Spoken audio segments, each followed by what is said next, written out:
আজকের ভাগবত রসমাধুরী গুরবে গৌরচন্দ্রায় রাধিকায় তদালয়ে কৃষ্ণায় কৃষ্ণ ভক্তায় তদ্ভক্তায় নমো নমঃ। বন্দে অহং শ্রীগুরু শ্রীযুতপদকমলম শ্রীগুরুন বৈষ্ণবাংশ্চ শ্রীরূপম সাগ্রজাতম সহগণ রঘুনাথান্বিতম তম সজীবম সাদ্বৈতম সাবধূতম পরিজন সহিতম কৃষ্ণ চৈতন্য দেবম শ্রী রাধা কৃষ্ণ পাদন সহগণ ললিতা শ্রী বিশাখান্বিতম্ নমো ওং বিষ্ণুপাদায় কৃষ্ণপ্রেষ্ঠায় ভূতলে শ্রীমতে ভক্তিবেদান্ত স্বামিনিতি নামিনে। নমস্তে সারস্বতে দেবে গৌরবাণী প্রচারিণে নির্বিশেষ শূন্যবাদী পাশ্চাত্যদেশতারিণে।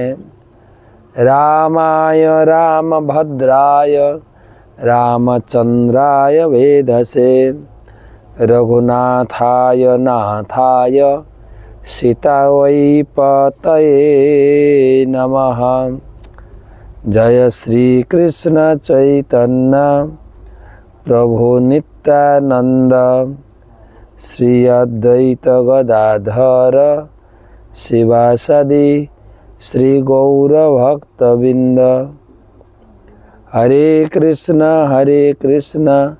কৃষ্ণ কৃষ্ণ হরে হরে, হরে রাম রাম রাম হরে হরে। ওং নমো ভগবতে বাসুদেবায়, ওং নমো ভগবতে বাসুদেবায়, ওং নমো ভগবতে বাসুদেবায়।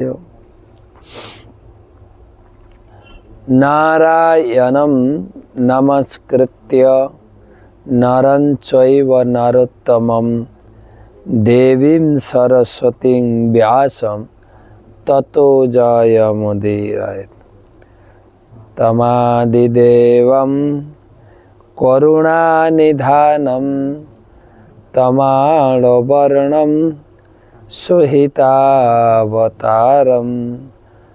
অপার সংসার সমুদ্র সেতুং ভজামহে ভাগবত स्वरूपम। ग्रंथ श्रीमद् भागवतम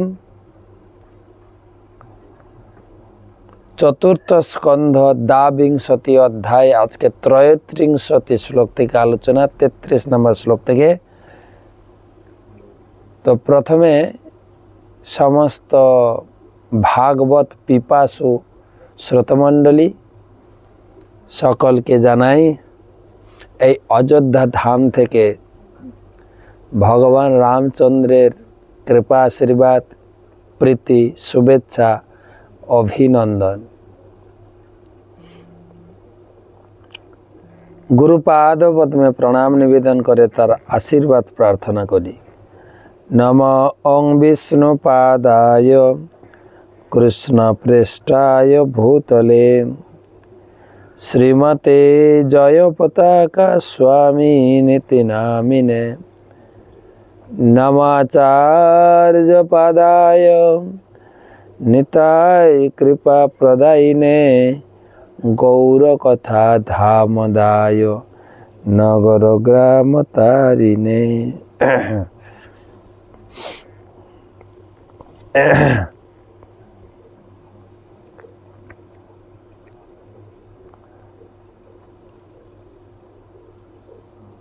भागवत महत्व श्लोकार्धम श्लोकोपादम वा नित्यं भागवतत भवम।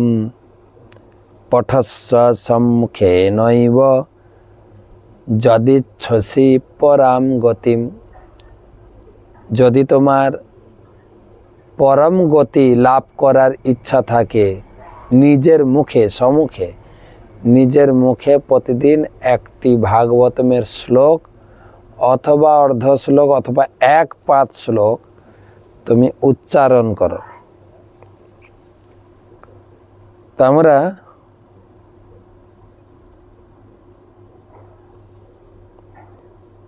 ত্রয়োত্রিংশতি শ্লোক থেকে আমাদের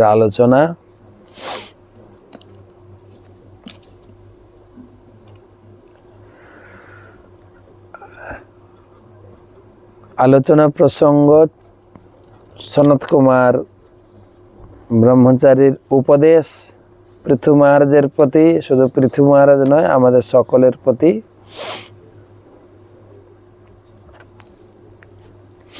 আজকে আমাদের 794তম ভাগবত রসমাধুরী। অর্থে ইন্দ্রিয়ার্থভিধানম সর্বার্থাপর্ণবো নিড়ম ভ্রংসিত জ্ঞান বিজ্ঞানাৎ যেনা বিশতি মুখ্যতম।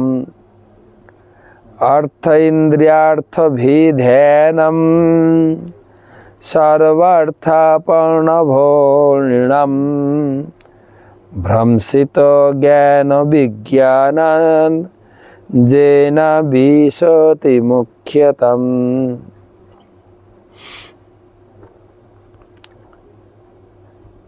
তো মহর্ষি সেই সনত কুমার তিনি বলছেন কিভাবে ধন উপার্জন করা যায় এবং তা ইন্দ্রিয় তৃপ্তি সাধনে ব্যবহার করা যায়, সেই নিয়ে নিরন্তর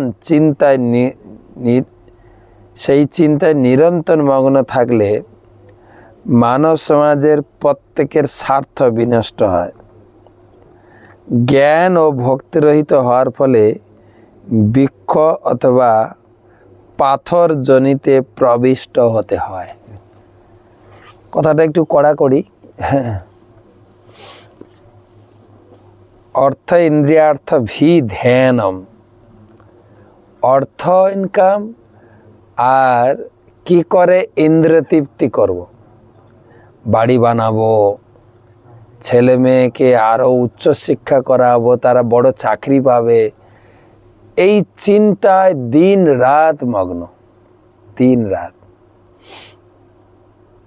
আমি চাকরি করছি, সংসার করেছি, তাতে সন্তুষ্ট না, কিন্তু ভবিষ্যৎ আমার ছেলে মেয়ে চাকরি করবে, আরো অর্থ আসবে, আমার ব্যবসাতে এত লাভ, এত পরিকল্পনা যোজনা, আমি ভোটে জিতে গেলাম 5 বছর, সামনে কি করে জিতবো, এই চিন্তায়, কি করে লুটে পুটে খাবো, এই চিন্তায় বলছে তাদের কি হবে, সর্বার্থা পড়হব অপণ হব, মানে আমার জীবনের যে একটা গতি, জীবনের যে উদ্দেশ্য, বিশেষ করে নিড়াম মানে হচ্ছে মানুষ জীবনের এটা পর্যায়ে থাকে যে আমাদের নিম্নতর জনি থেকে ধীরে ধীরে মানুষ গতি চলতে থাকে। মানুষ ভগবানের সঙ্গে যুক্ত হয়ে, ভগবানের সেবায় যুক্ত হয়ে সে মুক্তি পেয়ে যাবে, কিন্তু এইখানে আটকে গেছি। ইন্দ্রিয় তৃপ্তি, ভ্রংসিত মানে হচ্ছে, মানে কি বলা যায়, ভ্রমিত, আমার উদ্দেশ্যটা হারিয়ে গেছে। জ্ঞান বিজ্ঞানাৎ,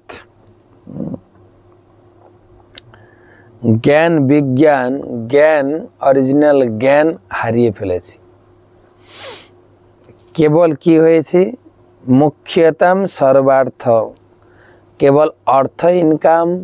দেখুন সবাই আমরা, কিন্তু সবাই, এমনকি আগেকার দিনে আমাদের বয়সে বা আমাদের যারা সিনিয়র আছেন, ছোটবেলায় অনেক আনন্দ ফুর্তি খেলাধুলা করেছি।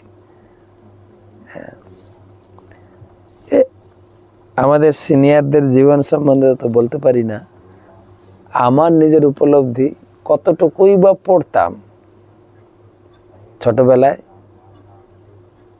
ঘুম থেকে উঠতাম, আমি একটু ভোরে উঠতাম, 5টা 5:30টায় উঠে পড়তাম। উঠেই খেলাধুলা, ঘুরে বেড়ানো, মা বাবা জোর করে একটু পড়তে বসিয়ে দিতেন, বা কখনো পরীক্ষার সময় টিউশন টিচার আসতো, পড়াশোনা করে 1 ঘন্টা পড়তাম, খেয়ে দে স্নান করে খেয়ে দে স্কুলে যেতাম।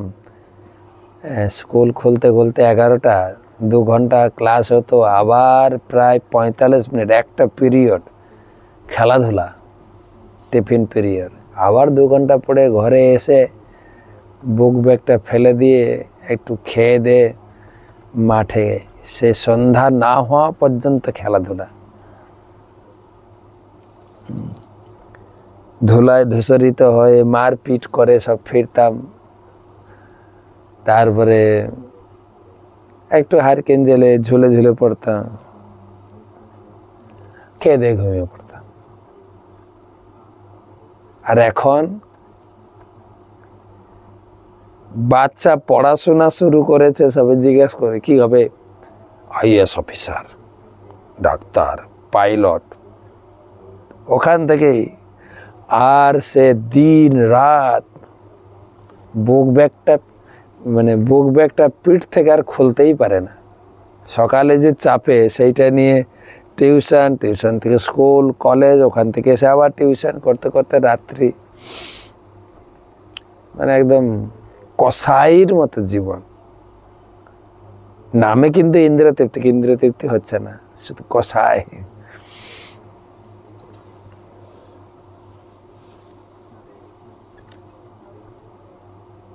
ভাগবতমে পৃথু মহারাজকে উপদেশ দেওয়ার ছলে আমাদেরকে বলছেন, জীবনটা সুখের নয় তো, আর আমরা কিছু কিছু উন্নত দেশগুলোকে আমরা অনুসরণ করছি। তারা প্যান্ট শার্ট পরেছে, তারা ইংরেজিতে কথা বলে, হাই বাই ড্যাট মম বলে, আমরাও সেই করে উন্নত, কিন্তু তা নয় তো। সেই জন্য ইস্কন প্রতিষ্ঠাতা আচার্য শিল প্রভুপাদ, তিনি এই ভারতেই, বিশেষ কলকাতায়, প্রয়াগে, ঝাঁসিতে এই কৃষ্ণ ভক্তির প্রচারের বহুল চেষ্টা করেছিলেন তার গৃহস্থ জীবনে, কিন্তু তিনি ফলপ্রসূ হননি। সবাই ইন্দ্রতৃপ্তির অছিলায় দৌড়াচ্ছে, প্রত্যেক পরিবার দৌড়াচ্ছে, দুর্বিষহ জীবন। আর সবাই ওই অস্ট্রেলিয়া আমেরিকাকে অনুকরণ করছে। তখন প্রভুপাদ চিন্তা করলেন, না, আমিও যাই আমেরিকায়। 2-4 জন, 10 জন, 20 জন, 100 জন আমেরিকান ভক্ত করে আনলে এরাও আমেরিকানদের দেখে দেখে শিখে যাবে। তাই গুরুদেবের আদেশ নিয়ে তিনি বিদেশে গেলেন। আর সত্যিই তাই, আমাদের তো মনে হয় তারা উন্নত জীবন, খাওয়া দাওয়া, চলাফেরা, ফর্সা সব কিছু, কিন্তু অন্তঃসার শূন্য, সব হিপি হয়ে গেছিল। হিপি, ঘর বাড়ি ত্যাগ করে সমাজের উপরে, পরিবারের উপরে আস্থা হারিয়ে রাস্তাঘাটে ঘুমাতো, কিসে সুখ পাবে। আর প্রভুপাদ তাদেরকে শেখালেন প্রেমের মন্ত্র, চৈতন্য মহাপ্রভুর দেওয়ার প্রেমের মন্ত্র, হরে কৃষ্ণ কৃষ্ণ কৃষ্ণ হরে হরে, হরে রাম রাম রাম হরে হরে। প্রভুপাদ বললেন, আরে জনগণ, ইউথ সমাজ, যুবক সমাজ, হরি নামে যে কত আনন্দ, একবার নিয়ে তো দেখো, হরিনাম করে তো দেখো, হরিনাম পান করে দেখো। আনন্দাম্বদি বর্ধনম প্রতিপদম পূর্ণামিতম আস্বাদনম। তোমরা এই মদ খেয়ে, মাছ মাংস খেয়ে যতটা না তৃপ্তি পাও, হরিনামে যে প্রেমের মাতোয়ারা, প্রেমের জগাই মাধাইকে পর্যন্ত এই প্রেম স্পর্শ করেছিল, তোমরা করো। আর সে হরিনামের ছোঁয়ায় তাদের জীবন পরিবর্তন হয়ে গেল, হিপি থেকে হয়ে গেল হ্যাপি। সেজন্য ভাগবতম বারে বারে বলছেন, ভাগবতম শুরুতে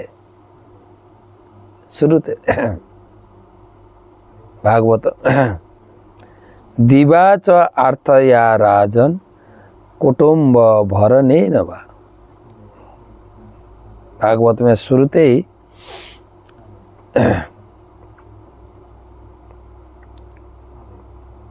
সুখদেব গোস্বামী তিনি মুখ খুলেই বলা শুরু করলেন যে নিদ্রয়া হ্রিয়তে নাক্তন বেবায়েন চবাবয়। আরে জনগণ, রাত্রে দুটো কাজ করে আমরা সময়টাকে নষ্ট করছি। একটা হচ্ছে ঘুম অথবা সেক্স লাইফ, এই দুটো কাজেই সময় নষ্ট হচ্ছে। দিবাচ অর্থয়া রাজন কুটুম্ব ভরে নেবা। আর দিনের বেলা কি করি, অর্থ ইনকামের জন্য অফিস, বিজনেস, চাষবাস সময় কাটছে। কপালের ঘাম মাটিতে বা পায়ে ফেলে আমরা অক্লান্ত পরিশ্রম করে অর্থ ইনকাম করছি। কতটুকুই বা খাই, যা ইনকাম করি, তবু তো আগেকার দিনে লোকে খেতে পারতো। হ্যাঁ, দাদুর কাছে গল্প শুনতাম, 100টা লুচি 1 বাকেট ডাল খেয়েছি আমরা। আমাদের কাছে গল্প মনে হয়, খেয়েছেন ওনারা। তাদের শারীরিক গঠন, চেহারা, শারীরিক শক্তি, উদ্যম, চোখের জ্যোতি,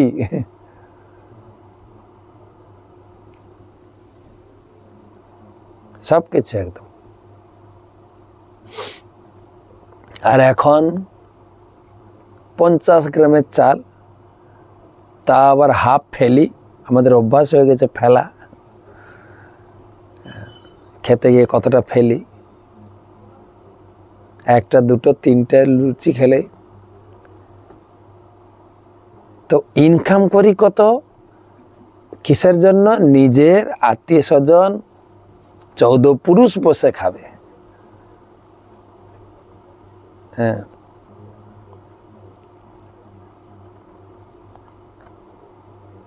একটা সাধু গাছের গোড়ায় বসে ভজন করছে, বহু লোক আসছে দর্শন করতে।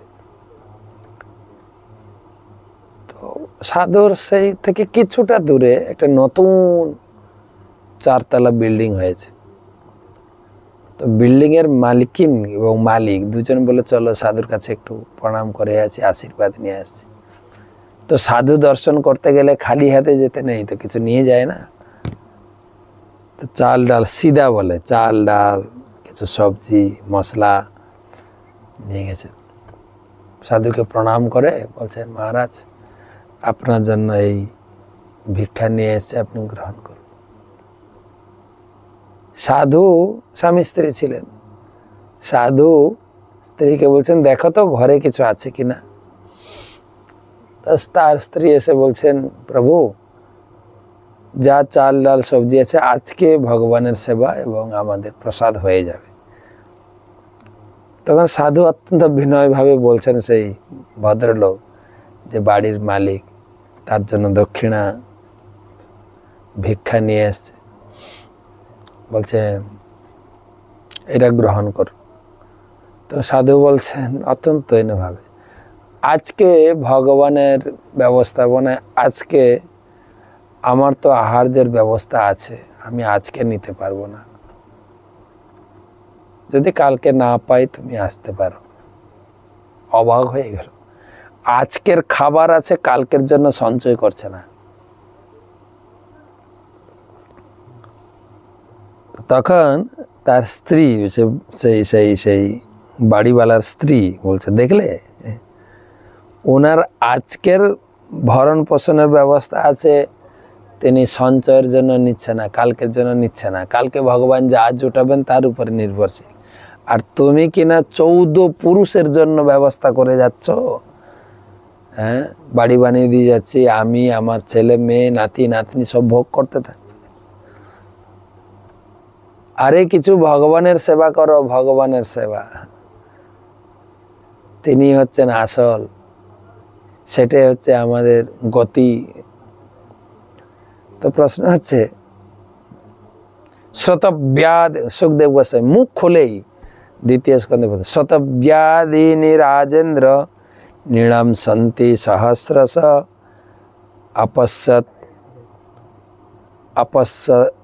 আপশ্যতম আত্মতত্ত্বম গৃহেষু গৃহমেদিনী। আর কি করে লোকেরা, এই গৃহস্থ লোকেরা, শতব্যাদিনী রাজেন্দ্র, বহু কিছু শোনার, বহু কিছু জানার, শুধু পেপার পড়ে আর নিউজ দেখে, এই করে সময় নষ্ট করে। শতব্যাদিনী রাজেন্দ্র, কত জিনিস শোনার আছে, কত জিনিস আলোচনা করছে, এই করে সময় নষ্ট করে। বলে একটু গীতা পড়ুন, সময় কোথায়?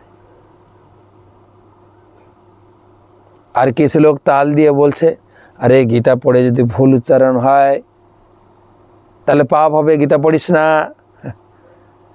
কিরকম মায়ার খেলা! আরে গীতা উচ্চারণ করে ভুল উচ্চারণ, পাপ তো দূরের কথা, গীতা স্পর্শ করলেই পবিত্র হয়ে যায়। প্রতিদিন আমি গীতা মাহাত্ম্য পড়ে গীতা পাঠ করছি। মলিনে মোচনাং পুংসা জলস্নানাং দিনে দিনে। যেরকম ঘুম থেকে উঠলেই সকালে একটু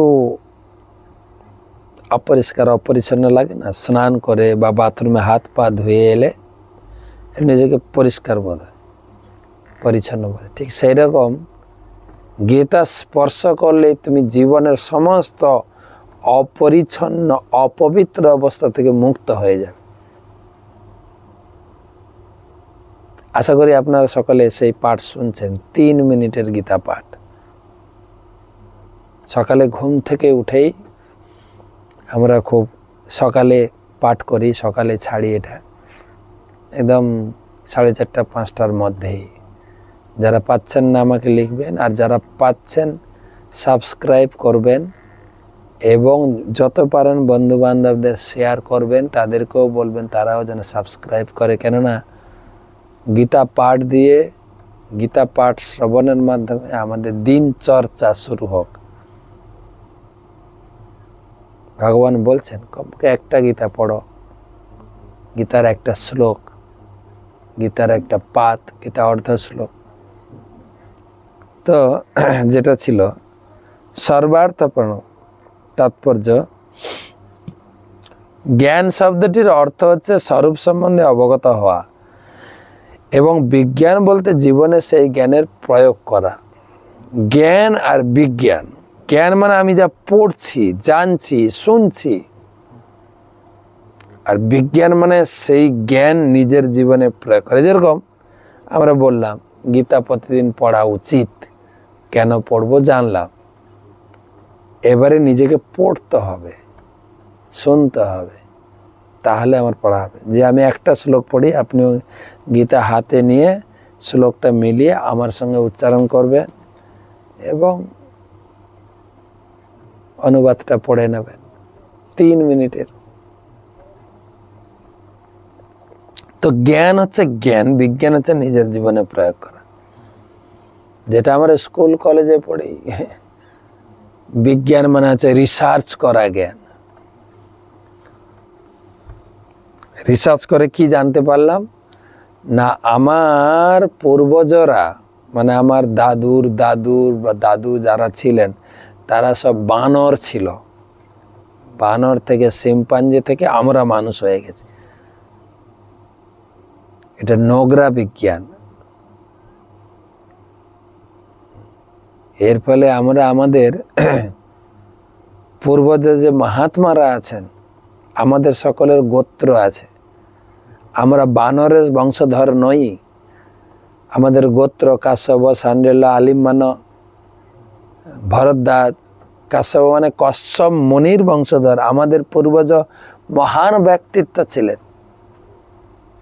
বহুপাত চ্যালেঞ্জ করে লিখেছেন জীবন আছে জীবন থেকে বইতে, ডারউইনের বংশধর বানর থেকে, আমরা মহাত্মা মুনি ঋষিদের বংশধর, আমরা কেন বানর হতে যাব? তো বিজ্ঞান হচ্ছে যে জ্ঞান গ্রহণ করলে নিজের জীবনে প্রয়োগ করব। আর জাগতিক বিজ্ঞান আমরা স্কুল কলেজে পড়েছি, রিসার্চ করা জ্ঞান, ফালতু জ্ঞান। মনুষ্য জীবন লাভের পর এই জ্ঞান ও বিজ্ঞানের স্তর প্রাপ্ত হওয়া উচিত। আপনি বলবেন আপনারা বিজ্ঞানীদের সম্বন্ধে এরকম বলছেন, বিজ্ঞানের সব কিছু ব্যবহার। হ্যাঁ, বিজ্ঞানীদের ব্যবহারকে আমরা সম্মান জানাই এবং তাদের দেওয়া জিনিসপত্র আমরা ব্যবহার করে কৃষ্ণ ভক্তি প্রচার করছি, সেটা ঠিকই। তবে আপনি ভগবানকে অস্বীকার করতে পারেন না। ভগবান বিজ্ঞানীর মাথা বানিয়েছে। যদি বিজ্ঞানী চাইতো কয়েকটা ডারউইন, আইনস্টাইন, তাদের মতো কয়েকটা মাথা তৈরি করলে তো হয়ে যেত। তো ওনাদের সম্মান জানাই, সেই সঙ্গে ঈশ্বরের সৃষ্টিকেও সম্মান প্রদান করা উচিত।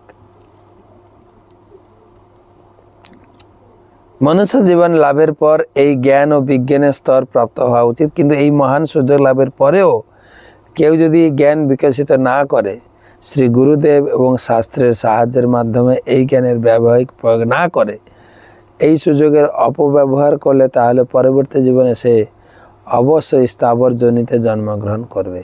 পাহাড়, পর্বত, বৃক্ষ, লতা প্রভৃতি হচ্ছে স্থাবর জীব। একদম ডাইরেক্ট এখানে বলেছেন, জ্ঞান ও বিজ্ঞানা জেনা বিশতি ভ্রংসিত। কিরকম না, মুখ্যতা স্থাবর জনি পাবে।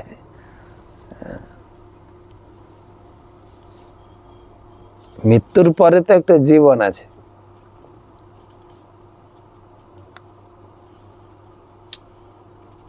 দাতস্য হি ধ্রুবং মৃত্যুং ধ্রুবম জন্ম মৃতস্য। জন্মালে মরতে হবে, মরলে আবার জন্মগ্রহণ করতে হবে।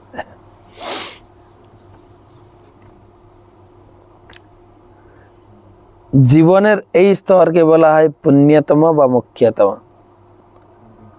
অর্থাৎ সমস্ত কার্যকলাপ শূন্যে পরিণত করা। যে সমস্ত দার্শনিকেরা নিষ্ক্রিয় হওয়ার মতবাদ সমর্থন করে তাদের বলা হয় শূন্যবাদী। প্রকৃতির পরিচালনায় আমাদের সমস্ত কার্যকলাপ ধীরে ধীরে ভগবত ভক্তিতে পর্যবেসিত হয়।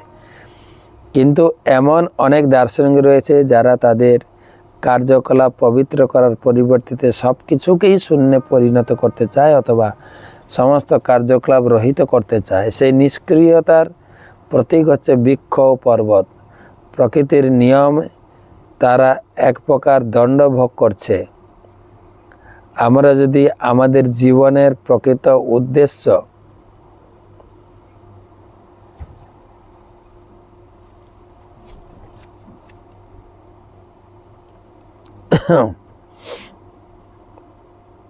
আত্মোপলব্ধি যথাযথভাবে সম্পাদন না করি, তাহলে প্রকৃতি আমাদের বৃক্ষ অথবা পর্বতজনী প্রদানের মাধ্যমে নিষ্ক্রিয় করে দণ্ডদান করবে।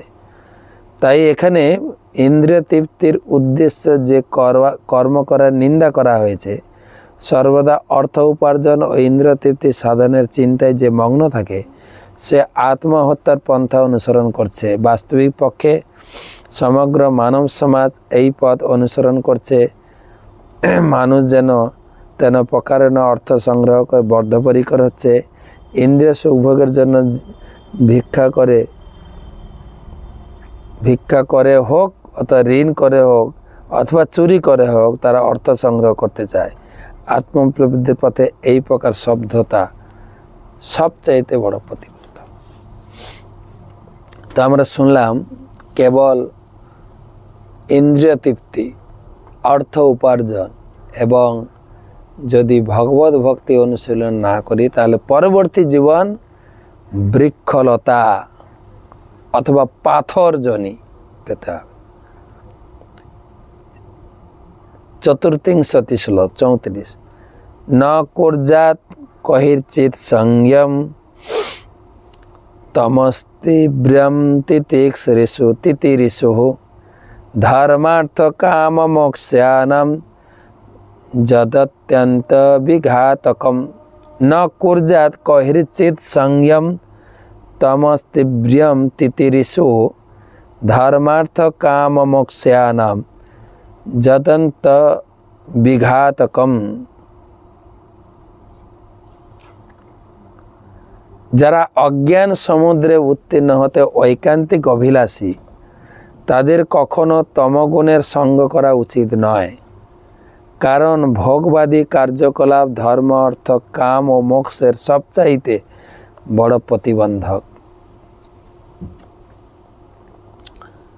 যারা অজ্ঞান সমুদ্র উত্তীর্ণ হতে ঐকান্তিকভাবে অভিলাষী তাদের কখনো তমগুণের সঙ্গ করা উচিত না।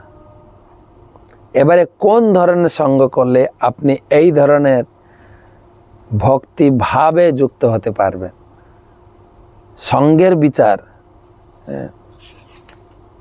ন কুর্যাৎ কহির্চিৎ সঙ্গ, ভালো সঙ্গ।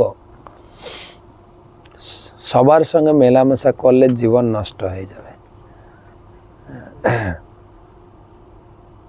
চোর হতে চাইলে চোরের সঙ্গ করতে হবে, পুলিশ হতে চাইলে পুলিশের সঙ্গে ঘুরতে হবে।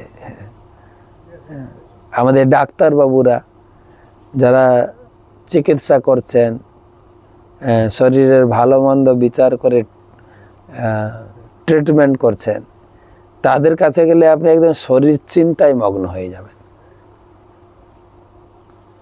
আর যারা পারমার্থিক জীবনে আছেন তাদের সঙ্গ করলে পারমার্থিক সঙ্গ পাবেন। ন কুর্যাৎ কহির্চিৎ সঙ্গ, ন সবার সঙ্গে সঙ্গ করেন না। তমতীব্রম তিতিরিষু, এই ধরনের ইন্দ্রতৃপ্তি ভোগমূলক ব্যক্তির সঙ্গ করলে তুমি একদম ধর্মার্থ কাম মোক্ষ, ধর্মে ছেড়ে এই কাম মোক্ষতে জড়িয়ে পড়বে। যত অন্ত বিঘাতকম, জীবনের একদম অন্তিম হয়ে যাবে। বিঘাতক, জীবন শেষ। আর কেবল জীবনের এটাই হচ্ছে বড় প্রতিবন্ধক। ভগবান আবার কি? আমরাই সব কিছু।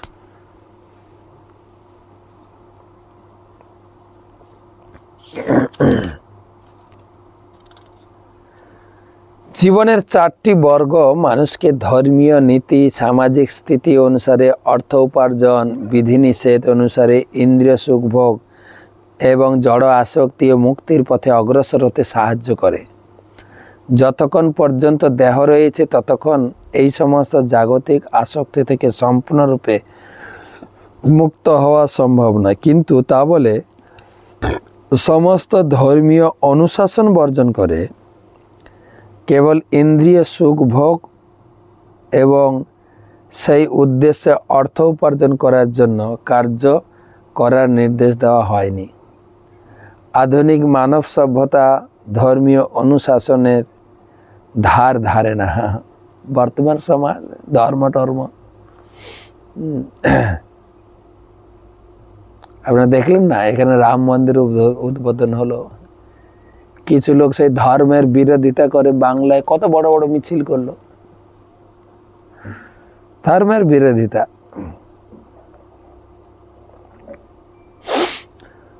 আধুনিক মানুষ আমাদের ধর্মীয় অনুষ্ঠানের ধার ধারে না। ধর্মের নামে উল্টো পাল্টা বলছে। ধর্ম আমাদের শেখাচ্ছ ধর্ম, ব্যাস কত বড় বড় গলাবাজি করছে। লেকচার না তো গলাবাজি। আর সেই সব লোকেও শুনছেও প্রচুর লোক।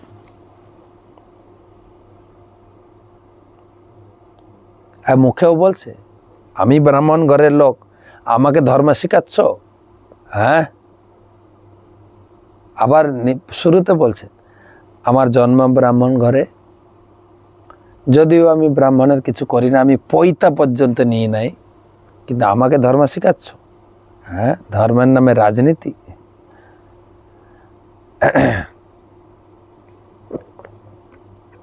সেদিন ধর্মের ধার ধারে না ওরা। তা কেবল ধর্মীয় অনুশাসন বর্জিত অর্থনৈতিক উন্নতি সাধনেই আগ্রহী।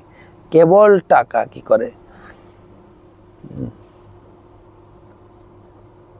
দৃষ্টান্তস্বরূপ বলা যায়, কসাইখানায় কসাইরা অনায়াসে অর্থ উপার্জন করে, কিন্তু এই প্রকার ব্যবসা ধর্মতত্ত্বের ভিত্তিতে প্রতিষ্ঠিত নয়। তেমনি ইন্দ্রতৃপ্তির জন্য বহু নাইট ক্লাব এবং মৈথুনের জন্য বেশ্যালয় রয়েছে।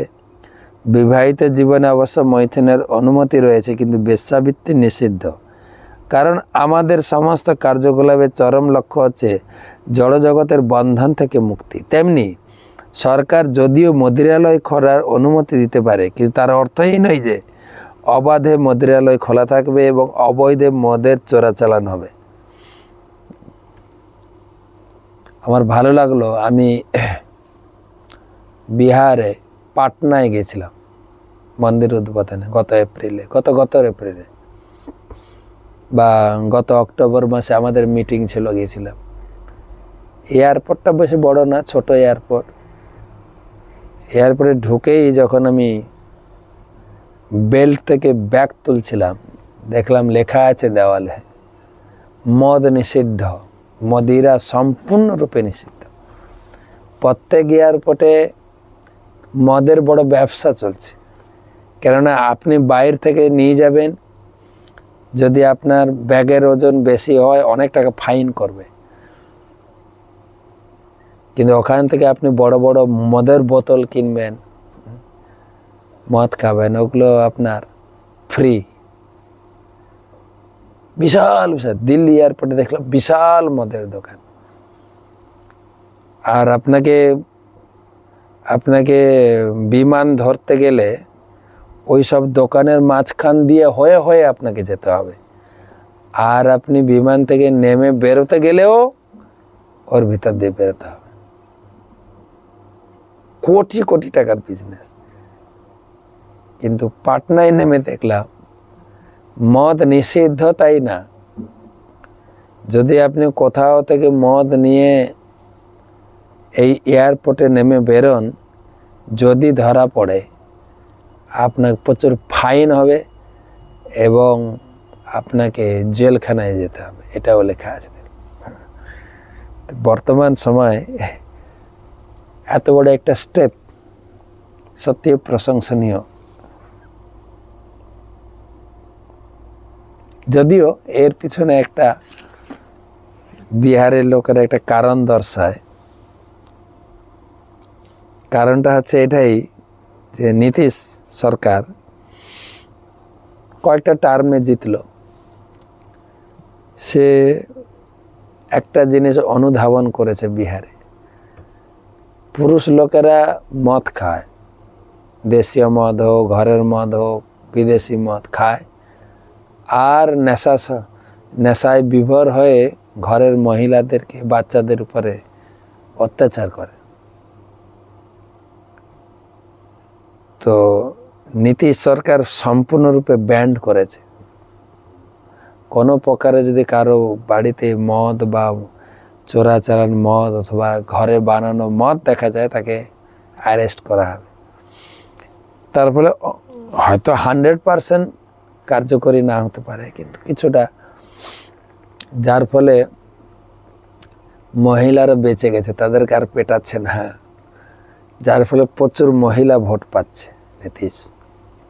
যাই হোক, যে কোনো কারণে কমপক্ষে মদটা তো বন্ধ করেছে।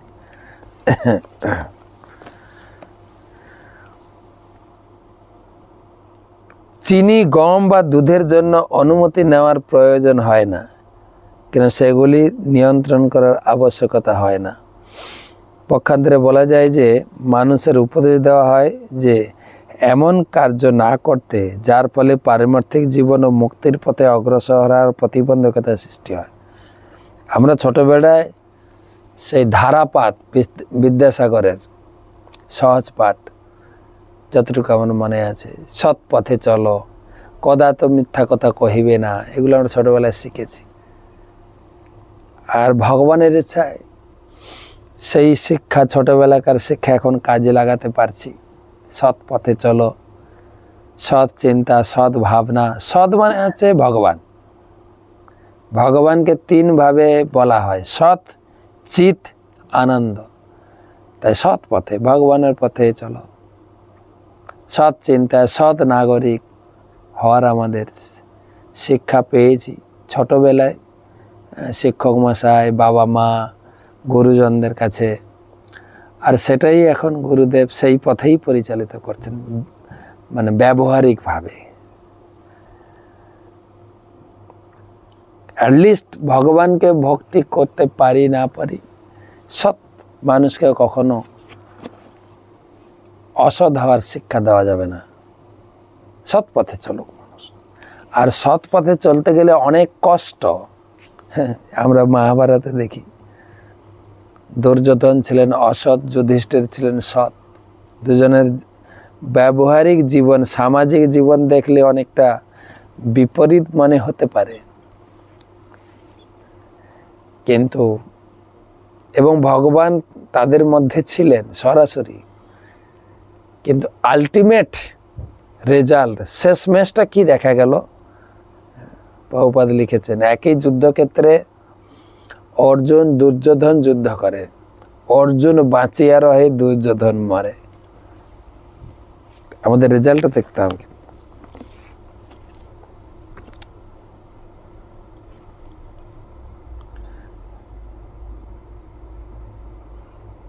তাই বৈদিক প্রথায় ইন্দ্রতৃপ্তির পন্থা এমনভাবে পরিলক্ষিত হয় যে অর্থনৈতিক উন্নতি ও ইন্দ্রিয় সুখ ভোগ করা সত্ত্বেও চরমে মুক্তি লাভ করা যেতে পারে। বৈদিক সভ্যতা আমাদেরকে শাস্ত্রের পূর্ণ জ্ঞান প্রদান করে, এবং আমরা যদি শাস্ত্র ও গুরুদেবের নির্দেশ অনুসারে নিয়ন্ত্রিতভাবে জীবনযাপন করি, তাহলে আমাদের সমস্ত জড়জাগতিক বাসনা চরিতার্থ হবে, সেই সঙ্গে আমরা মুক্তির পথে অগ্রসর হতে পারব। পরের শ্লোক, তত্রাপি মোক্ষ এবার্থ আত্যন্তিক তয়েসতে ত্রৈবর্গ অর্থজাত নিত্যম কৃতান্ত ভয় সংযুতঃ। তত্রাপি মোক্ষ এবার্থ আত্যন্তিক তয়েসতে ত্রৈবর্গ অর্থজাত নিত্যম কৃতান্ত ভয় সংযুত।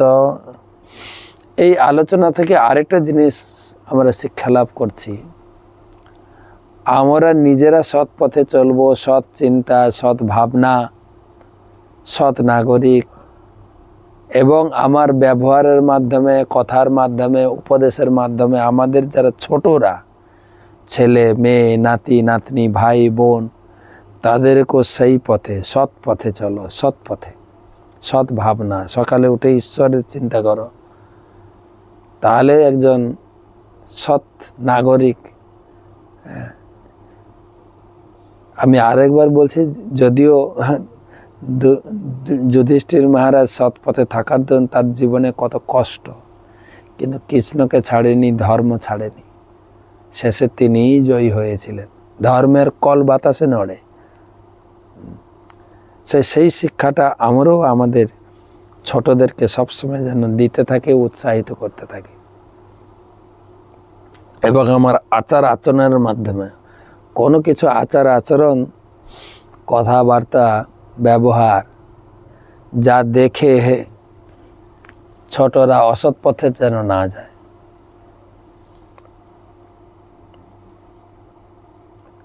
তত্রাপি মোক্ষ এবার্থম আত্যন্তিক তয়েসতে ত্রৈবর্গ অর্থ যত নিত্যম কৃতান্ত ভয় সংযুত। চতুর্বর্গের মধ্যে ধর্ম, অর্থ, কাম ও মোক্ষের মধ্যে মোক্ষকেই অত্যন্ত নিষ্ঠা সহকারে গ্রহণ করা উচিত। অন্য তিনটি বর্গ কঠোর নিয়মে মৃত্যুর দ্বারা বিনাশশীল। ধর্ম, অর্থ, কাম এগুলো বিনাশ হবেই প্রকৃতির নিয়মে, প্রকৃতির নিয়ম। তাই যতটা সম্ভব মোক্ষের দিকে এগোনোর জন্য প্রয়াস করো। মোক্ষকে অত্যন্ত আন্তরিকতা সহকারে গ্রহণ করা উচিত, এমনকি অন্য তিনটি বর্গ বর্জন করেও তা গ্রহণ করা উচিত। শ্রীমদ্ ভাগবতের শুরুতে সুখদেব গোস্বামী সুত গোস্বামী সেই সম্বন্ধে উপদেশ দিয়েছেন, অর্থনৈতিক উন্নতির সাফল্যের ভিত্তিতে ধর্ম প্রতিষ্ঠিত, ন অর্থ অর্থায় প্রকল্পতে। এই কেবল খাওয়া দাওয়া করে সময় নষ্ট করবো, এটা অনুমোদন করা হয়নি।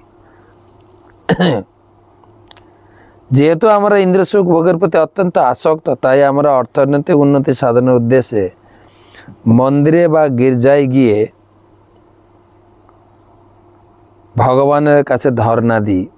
অর্থনৈতিক উন্নতির উদ্দেশ্য ইন্দ্রিয় সুখ ভোগ নয়, সব কিছুই এমনভাবে সামঞ্জস্য সাধন করতে হয় যাতে আমরা মুক্তি লাভ করতে পারি। তাই এই শ্লোকে মুক্তি বা মোক্ষের উপর বিশেষভাবে জোর দেওয়া হয়েছে। অন্য তিনটি বর্গ জাগতিক এবং তা বিনাশশীল। আমরা যদি এই জীবনে ব্যাংকে অনেক টাকা জমাই, বড় বড় বিষয় সংগ্রহ করি, তা সবই মৃত্যুতে শেষ হয়ে যাবে। ভগবত গীতায় বলা হয়েছে, মৃত্যুরূপে পরমেশ্বর ভগবান শেষ পর্যন্ত বিষয়াসক্ত ব্যক্তিদের সব কিছু হরণ করে নেয়। মৃত্যু সর্বস্যাহম। তুমি যত সঞ্চয় করো না কেন, টাকা, বাড়ি, ব্যাংক ব্যালেন্স, মৃত্যুর সময় সব কেড়ে নেব।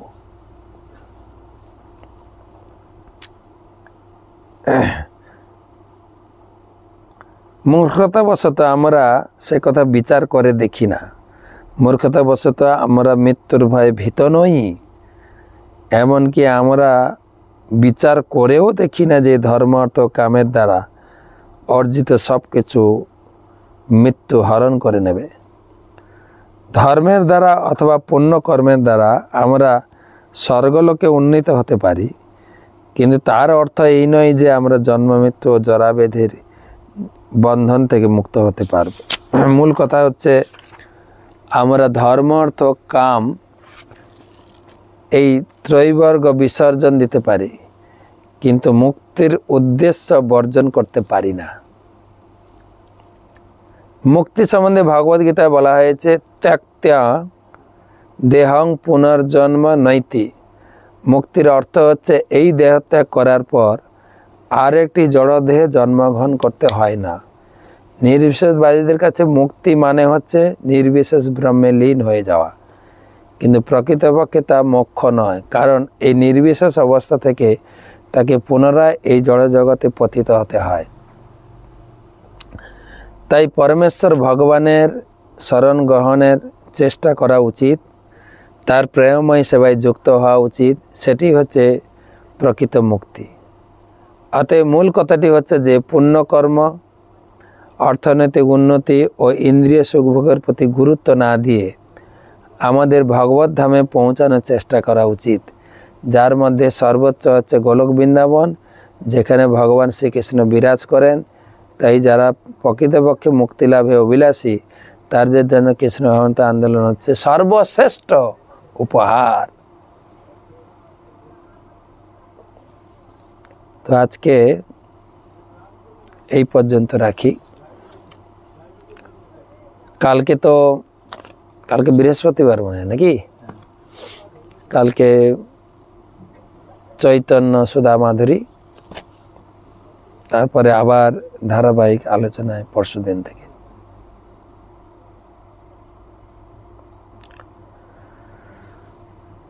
তো প্রথমে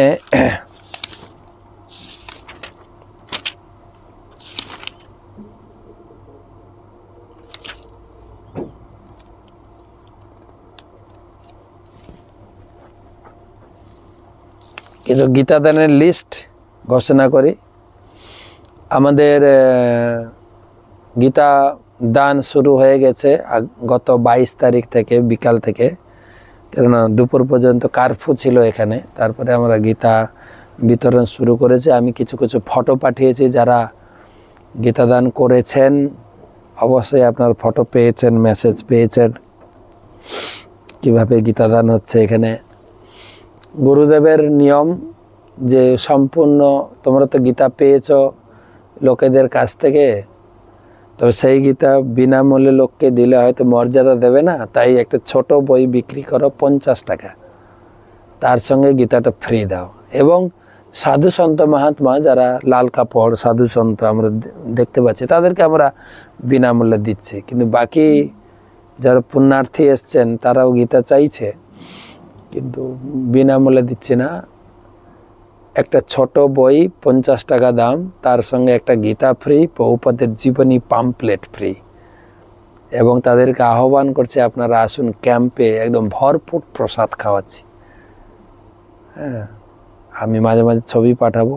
এবং আমরা অনুরোধ করছি যারা গীতা দান করেছেন, এখনও যারা করেননি, আমরা 1 মাস থাকবো এখানে পবিত্র ধামে। অনেকে আমাকে গীতা প্রশ্ন করছেন যে আর গীতা দেওয়া যাবে কি না। আমি অনুরোধ করব আপনাদের যত পরিচিত হিন্দু সনাতন ধর্ম অবলম্বী আত্মীয় স্বজন পাড়াপড়শি যারা আছে সবাইকে বলুন, পরিবার ভিত্তিক নয়, ব্যক্তি ভিত্তিক। একটা পরিবারে বাবা মা নাতি নাতি দাদু দিদা সবার নামে একটা করে, কমপক্ষে একটা, যদি বেশি দিতে পারেন আরও ভালো, যত দেবেন ভগবান রামচন্দ্রের সেবায়। এটা একটা স্মৃতি হয়ে থেকে যাবে, এটা একটা ইতিহাস হয়ে থেকে যাবে। হ্যাঁ, এটা একটা সাক্ষী হয়ে থেকে যাবে। নাতি বা নাতনি একদিন বলবে আমার দিদা আমার দাদু জানো সেই রাম মন্দির উদ্বোধনে আমার নামে একটা গীতা দিয়েছে গো, গীতা দিয়েছে। তো সবাইকে বলুন এই স্কিম আমাদের। আমি এখানে থাকবো আগামী 20 তারিখ পর্যন্ত, ফেব্রুয়ারি 20 তারিখ পর্যন্ত, কিন্তু অনুষ্ঠান চলবে 5 মার্চ পর্যন্ত। তো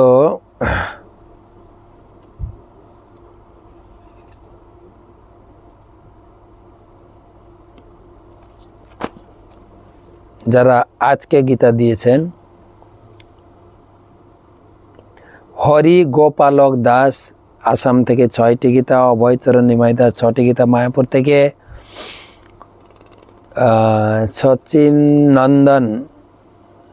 সচ্চিদানন্দ দাস মায়াপুর থেকে 1টি গীতা, বিভাস নমশূদ্র 2টি গীতা, প্রশান্ত আতক 8টি, অরিন্দম মজুমদার 1টি, গোলকপতি গোপাল দাস হলদিয়া থেকে 34টি। এবং এই যে গ্রুপের গীতাগুলো আসছে আমরা আলাদা করে আবার অ্যানাউন্স করছি ভগবানের সামনে। গ্রুপের অ্যানাউন্স আপনাদের গ্রুপ লিডারের কাছে আমি পাঠিয়ে দিয়েছি, পেয়ে যাবেন। অনেক বড় লিস্ট, এত বড় গ্রুপ, নাম ঘোষণা করলে অনেক সময় লাগবে। তুমি আলাদা করে ভগবানের সামনে নাম পড়ছি, আশীর্বাদ প্রার্থনা করছি। মানসী মাইতি 2টো গীতা, মধু সংহিতা দাস মায়াপুর থেকে 21টি গীতা, গোলকপতি প্রভু 134 আবার 34।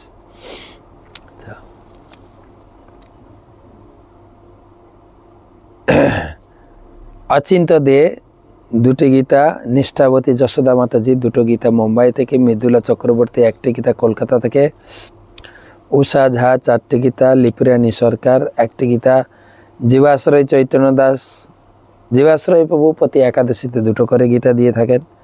দেবব্রত মুনিয়া ওনার গ্রুপ থেকে আমরা পেয়েছি 7খানা গীতা, সুজা প্রকাশ 5টি গীতা, লেট নাগেন্দ্রনাথ পাল 5টি গীতা, লেট অমিত কুমার দত্ত 5টি গীতা দিনাজপুর থেকে, ইলা দাস, লেট অনিল কুমার দত্ত 4টি গীতা, কুমুদবন মাধব দাস মুম্বাই থেকে 18টি গীতা, সর্বময়ী রঙ্গদেবী দাসী হলদিয়া থেকে 12টি গীতা, অন্তু মণ্ডল কলকাতা থেকে 6টি গীতা, শ্রীমন্ত কলি কলকাতা থেকে 1টি গীতা, রতিপ্রতা রাধিকা দেবী দাসী ওনার গ্রুপ থেকে দিল্লি থেকে 174টি গীতা, মনোরঞ্জন ব্রজপতি দাস উড়িষ্যা থেকে 11টি গীতা, প্রেমপ্রকাশ গৌড় দাস ইউকে থেকে 6টি গীতা, অমিত দাস সিঙ্গাপুর থেকে 3টি গীতা, শোভাময় হরি দাস কলকাতা তার গ্রুপ থেকে 65টি গীতা, তুহিন শুভ্র মেদিনীপুর থেকে 11টি গীতা, আকাশ সামন্ত 10টি গীতা কলকাতা থেকে, মুকুন্দ দাস 108টি গীতা মায়াপুর থেকে, অলয় গৌর হরি দাস চিল্কা থেকে মানে অলোক দিন্দা ওনার গ্রুপ থেকে 90টি গীতা, রাজীব পাল 1টি গীতা, বংশীধর বিশাল দাস মুম্বাই থেকে 11টি গীতা, প্রবীণ দাস মেদিনীপুর থেকে 14টি গীতা, পূর্ণিমা বিশ্বাস নদিয়া থেকে 4টি গীতা, দীপঙ্কর মেটে বহরমপুর থেকে বীরভূম থেকে 2টো গীতা, সৌমিত্র দে দক্ষিণ দিনাজপুর 3টি গীতা, অচ্যুত প্রিয়া অভিরাম দাস আসাম থেকে 6টি গীতা, সুমাধুরী যমুনা দেবী দাসী 4টি গীতা হাওড়া থেকে, উজ্জ্বলা কালিন্দী দেবী দাসী কাতার থেকে 302টি গীতা, অচ্যুত চরণারবিন্দ তার গ্রুপ থেকে সুরাট থেকে 48টি গীতা, শ্রী শরৎ কুমার কৃষ্ণ দাস 71টি গীতা, সেবা গৌরাঙ্গ দাস জুনাগড় থেকে 6টি গীতা, নবদ্বীপেশ্বরী করুণা মাতাজি 2টি গীতা, রোহিতোষ দাস 6টি গীতা, মনোরঞ্জন নিত্যানন্দ দাস 108টি গীতা, খোকন পাল 8টি গীতা, নিতাই চন্দ্র নটরাজ দাস দুবাই থেকে 44টি গীতা, মিত্রবৃন্দা কেশবী দেবী দাসী জামশেদপুর থেকে 1টি গীতা, বিশ্বজিৎ পাল হাওড়া থেকে 4টি গীতা, আত্রি লালুয়ানি 80টি গীতা, অচ্যুত চরণারবিন্দ দাস আবার 20টি গীতা, সঞ্জয় কুমার তিওয়ারি 12টি গীতা, কালিন্দী সুন্দরী দেবী দাসী 32টি গীতা, গৌরব শুক্লা 10টি গীতা। এই পর্যন্ত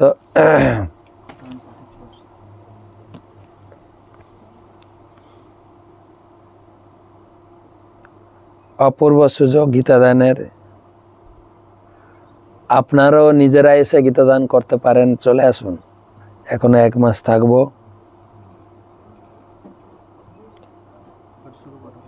রঞ্জিত গিরি 2টি গীতা, আরিয়ান শর্মা 2টি গীতা, তিলক মণ্ডল 1টি, সুজন বেরা, মানব পাত্র, মুকেশ পাত্র, রাকেশ দাস, প্রতাপ মান্না সবাই 1টি করে গীতা, সুমিত কুমার যাদব ও নন্দী কিশোর শর্মা 3টি গীতা, উত্তর 24 পরগনা বনগাঁ সুচিত্রা সুধাময়ী দেবী দাসীর পক্ষ থেকে সুধাময়ী দেবী দাসী 2টো, বিপাশা বিশ্বাস, বিশ্বজিৎ বিশ্বাস, শঙ্করী মণ্ডল, রশ্মিতা দাস 1টি করে গীতা, অশোক দেবনাথ 2টি, মায়া দেবনাথ 2টি, রাধা ব্রজসেবিনী দেবী দাসী, সুদেব সাহা, আতনী সাহা, অনুপ 1টি করে, অনুপ বিশ্বাস ও রাখি বিশ্বাস 2টি, অমিত কুমার সাহা, সুতোষ সাহা 2টি, সায়ন পাল, পিঙ্কি হালদার, পীযুষ চট্টোপাধ্যায়, সোমা চ্যাটার্জি, শুভজিৎ পাল সবাই 1টি করে গীতা। তো যাই অনেক বড় লিস্ট।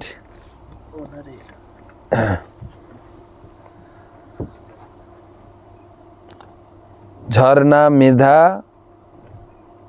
নারায়ণ সরকার, বিবেক মণ্ডল, জ্যোতির্ময়ী জাহ্নবী দেবী দাসী, পূর্ণনন্দিনী কেশবী দেবী দাসী, সবাই 1টা করে গীতা।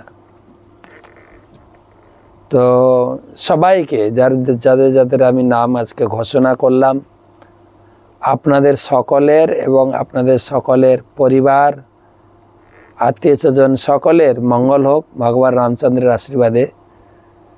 আপনাদের জীবন, আপনাদের সকলের জীবন মঙ্গলময়, সুখময়, আনন্দময় জীবনের প্রার্থনায় ভগবান রামচন্দ্রের কাছে প্রার্থনা জানাই। হরে কৃষ্ণ কৃষ্ণ কৃষ্ণ হরে হরে, হরে রাম রাম রাম হরে হরে। এই গীতা গ্রন্থগুলি আমরা এখানে বিতরণ করছি প্রতিদিন। আর যেটা বললাম, যদি আপনাদের আরও সবাইকে একটু উদ্বুদ্ধ করুন, তারাও যেন গীতা দান করে। কয়েকটা প্রশ্ন নেব।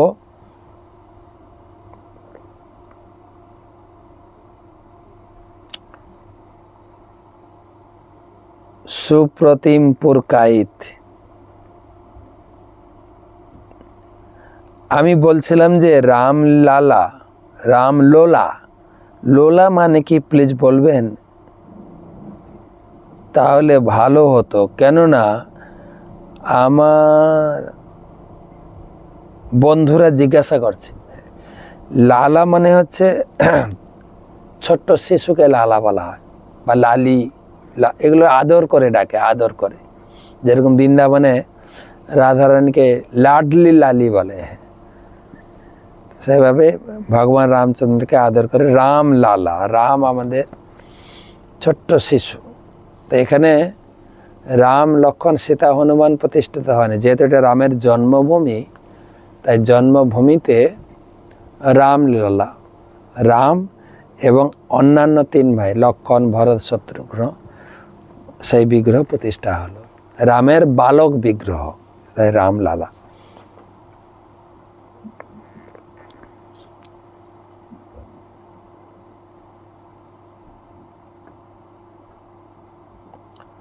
পরবর্তী প্রশ্ন, মিলন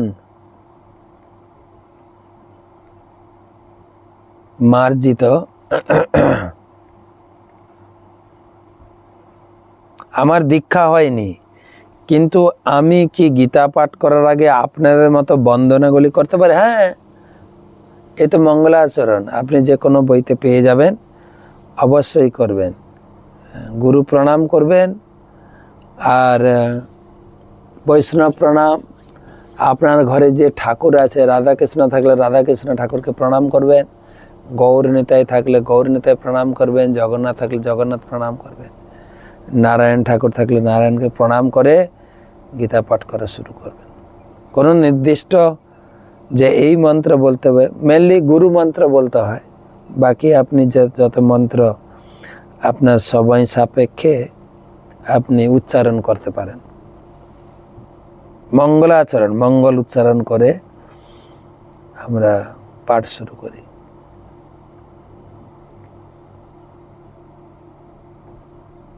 পরবর্তী প্রশ্ন,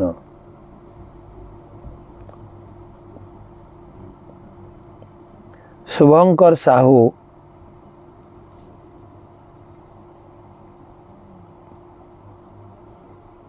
পশ্চিম মেদিনীপুর থেকে। কৃষ্ণ বা নৃসিংহদেব বা চৈতন্য মহাপ্রভুর সঙ্গে এর সঙ্গে আছে আলাদা আলাদা কি ভোগ দেখাতে হবে? দেখাতে পারেন, আর একসঙ্গে ভোগ দিতে পারেন,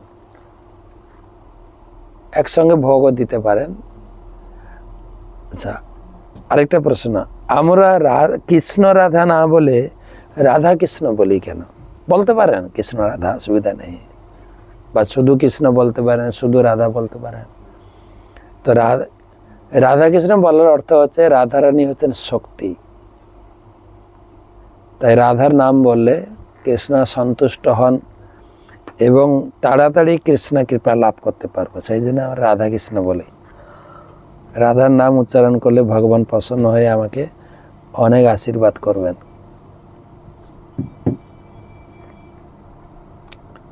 পরবর্তী প্রশ্ন, জয়া কিশোরী দেবী দাসী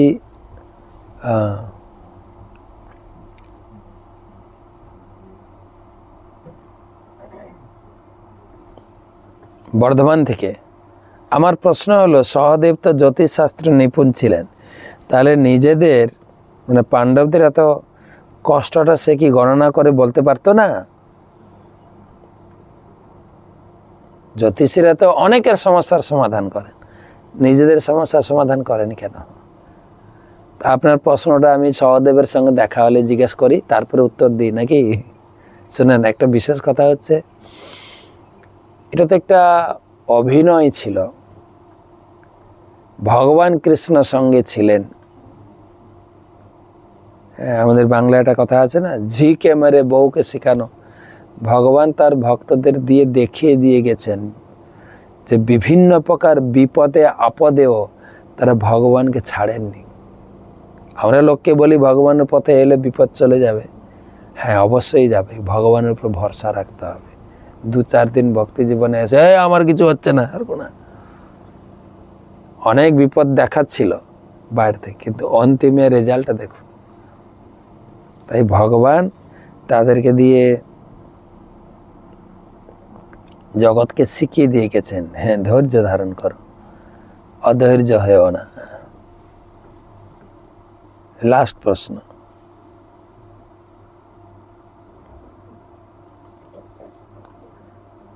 মালদ্বীপ থেকে জুতন দেব, মহারাজ আমার একটা প্রশ্ন, শ্রাদ্ধ বাড়িতে খাওয়া যায় কিনা, আমিষ রান্না হয়, একটু জানাবেন। শ্রাদ্ধতে আমিষ দিতে নেই, নিষেধ করা আছে কলিযুগে। কলিযুগে 5টা জিনিস নিষেধ আছে। সন্ন্যাস ফল পৈতৃক, অশ্বমেধ গবালম্ভ্যম সন্ন্যাস ফল পৈতৃকম। যে এই শ্রাদ্ধ অনুষ্ঠানে মাছ মাংস নিবেদন করা নিষেধ, সুতরাং মাছ মাংস খাওয়া তো প্রশ্নই আসে না। তারপর প্রশ্ন আছে তাহলে আমিষ ছাড়া যদি রান্না হয় খাবো কিনা। আমরা আমিষ নিরামিষ বিচারের থেকে বড় বিচার করি প্রসাদ হচ্ছে কিনা।